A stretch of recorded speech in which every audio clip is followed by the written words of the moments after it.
ये last video है जिसमें हम लोग अंतिम चरण में किन किन बातों को रखना, किन किन डॉक्यूमेंट्स को रखना है, इसके बारे में हम लोग इसमें देखेंगे। तो द एंड मैटर या अंतिम बात, तो it is a separate section. पहले भी हम कहे थे, तो हम लोग इसके जस्ट प्रीवियस वीडियो में देखे हैं कि मिडिल पोर्शन जो heart of the research report है उसमें क्या क्या रहेगा। तो ये मिडिल पोर्शन के पहले कुछ इंट्रोडक्टरी चीजेस होते हैं, वैसे ही एंड में रिसर्च से रिपोर्ट रिलेटेड कुछ डॉक्यूमेंट्स प्रेजेंट करने पड़ते हैं अतिरिक्त जानकारी प्रदान करने के लिए है। तो ये मेन रिपोर्ट में ये शामिल नहीं किया जा सकता है, इसलिए ये। तो आगे देखें हम लोग को, जैसे क्वेश्चनर है, फोटोज है, मैथमेटिकल डेरिवेशंस है, ये सब पार्ट ऑफ द टेक्स्ट करने से बहुत डेविएशन हो जाता है, इसलिए इसको एंड मैटर में प्रेजेंट करते हैं। इस बुक्स क्या रेफर किया है, ऐसे अभी हम लोग इसमें देखेंगे इन डिटेल ये अतिरिक्त जानकारी प्रदान करने के लिए किन किन बातों को रिपोर्ट के एंड सेक्शन में रखना है। तो end matter is a separate section by itself.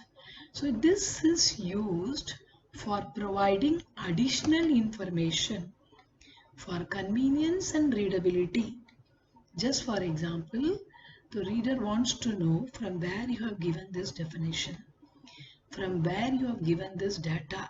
So they'll directly go to the reference section or bibliography and see which book or data you source that you have referred. So the end matter contains some important additional informations which could not be a part of main text. So elements of the report में जो this is the format of the report which मैं अपना पहला video में section part 1 में दिखाए थे, उसका इस एंड मैटर पर हम लोग अभी आ रहे हैं। तो द 3 सेक्शन है, front matter, beginning, body and and. अब हम लोग इस एंड को देखेंगे, अपेंडिक्स और एंड नोट्स। तो अपेंडिक्स अतिरिक्त जानकारी देने वाले परिशिष्ट। सो लास्ट में ये रिसर्च रिपोर्ट के बारे में क्या क्या एडिशनल इंफॉर्मेशन देना है।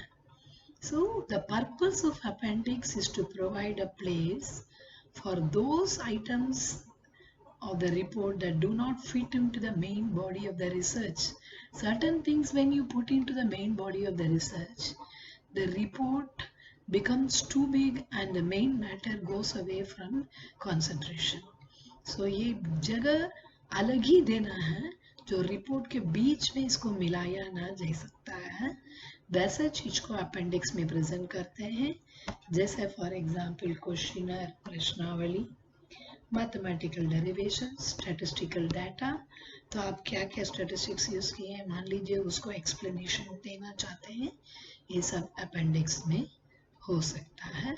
सबसे जरूरी है क्वेश्चनर या any other data collecting tool, the detailed tool, whatever be the number of tools you have used, that should be put in the appendix. So this slide shows what are the various things that can be put in the appendix. Questionnaire design, complete questionnaires received. You can put the list of the people to whom you have sent the questionnaire. Whatever you feel is necessary for the reader, you can put here. Details of interviews, to whom you have got interview, what is the interview schedule you used, user evaluation of the development system you develop. So आप जो भी इस research के through बनाए उसको प्रयोग करने वाले कैसे उसको यूज कर सकते हैं, यूजर इवेल्युएशन ऑफ तो हाउ वो लोग इवेल्युएट करेंगे इसको। देन एनी सॉफ्टवेयर ये यूज्ड, मैनुअल, गाइड, टेस्ट। अगर आप लोग साइकोलॉजी वगैरह में बहुत सारा टेस्ट होता है, वो टेस्ट का प्रोसेस, वो टेस्ट का क्वेश्चनर, वो सब रहेगा। देन अगर ये रिसर्च प्रोजेक्ट के रूप में किया गया, पूरा प्रोजेक्ट प्लान वहाँ रहेगा, रॉ डाटा का टेबल भी, डाटा एंट्री भी जरूरत पड़ने से दे सकते हैं, देन ग्लोसरीज, ये सभी चीज अपेंडिक्स के अंदर आएगा। Then what is glossary? तो it is the alphabetical listing of unfamiliar terms or local languages with their meaning used in the study। कुछ शोध कार्यों में, रिपोर्ट लिखते समय या शोध करते समय हम कुछ स्थानीय भाषाओं को यूज करते हैं, उस स्थानीय भाषा का शब्दों को प्रयोग करते हैं जिनको हम रिपोर्ट में यूज किए हैं, उसकी मीनिंग अध्ययन में उसको क्यों, जिसका अध्ययन किया है उसका, उस चीजों को अल्फाबेटिकली अरेंज करके उसकी मीनिंग के साथ देना है glossary. Then bibliography, the most important aspect of your research report. The list of resources which are used by the researcher doing research work।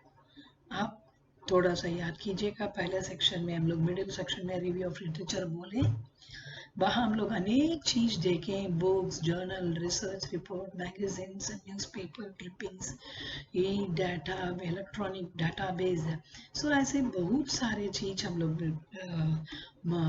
Even thesis, so many things वैसे, उन जितने चीजों को हम लोग इस रिसर्च कार्य के लिए यूज किए हैं उनकी सूची बनाना है, ग्रंथ सूची या बिब्लियोग्राफी।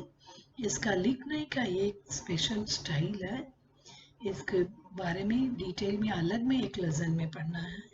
अब हम यही इतना ही बोलेंगे, बिब्लियोग्राफी में जितने रिसर्च आजकल, इवन वेब लॉगिंग्स, जो जितना आप लोग साइट्स वेरीफाई किए वो सब भी होता है। तो इसलिए कि अधिकतर रिसर्च आजकल इंटरनेट लॉगिंग से भी हम लोग को मटेरियल मिलता है, इसलिए इस एक अलग चैप्टर है इसको लिखने का स्टाइल के बारे में। लेकिन इसमें एंड मैटर में मैं इतना कहूँगी कि बिब्लियोग्राफी सही तरीका से एपीए स्टाइल में लिख के प्रेजेंट करना बहुत जरूरी है। बिब्लियोग्राफी एक रिसर्च रिपोर्ट का बहुत ही इम्पोर्टेंट एस्पेक्ट है। जस्ट फॉर एग्जाम्पल, एक बिब्लियोग्राफी हमने दी है, जैसे ऑथर का नेम होता है, इसमें पब्लिकेशन का, जब हम लोग अरेंज करते हैं बहुत सारा, इसको ऑथर का डे से अल्फाबेटिकली अरेंज करते हैं, उसमें ऑथर की टाइटल पहले रहेगा, फर्स्ट नेम बाद में रहेगा। तो Stephens is the title, RL is the first name, short में दिया हुआ है, पब्लिकेशन डेट, देन ये आर्टिकल का टाइटल क्या है, किस जर्नल से उसे लिए, और जर्नल का नंबर क्या है, देन डाटाबेस का नाम क्या है, जर्नल का वॉल्यूम नंबर क्या है, आप अगर ऑनलाइन है, डेट व्यूड ऑनलाइन, आप किस डेट में इसको व्यू की। तो इस प्रकार एक अलग ही विषय है सीखने के लिए बिब्लियोग्राफी राइटिंग, ये भी एंड मैटर में आएगा।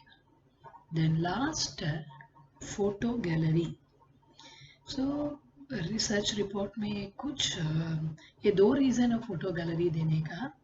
एक है, ये एक प्रत्यक्ष रूप से सबूत है, आपने कहा क्या कुछ प्रत्यक्ष रूप से ये रिसर्च किए हैं, उसका एक सबूत है।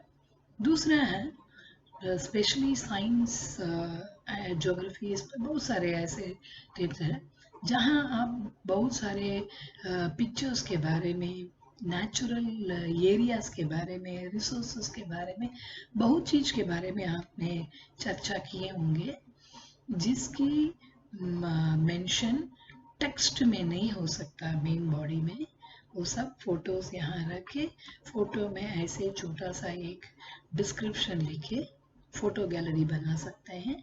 ये दो पर्पस है फोटो गैलरी बनाने का।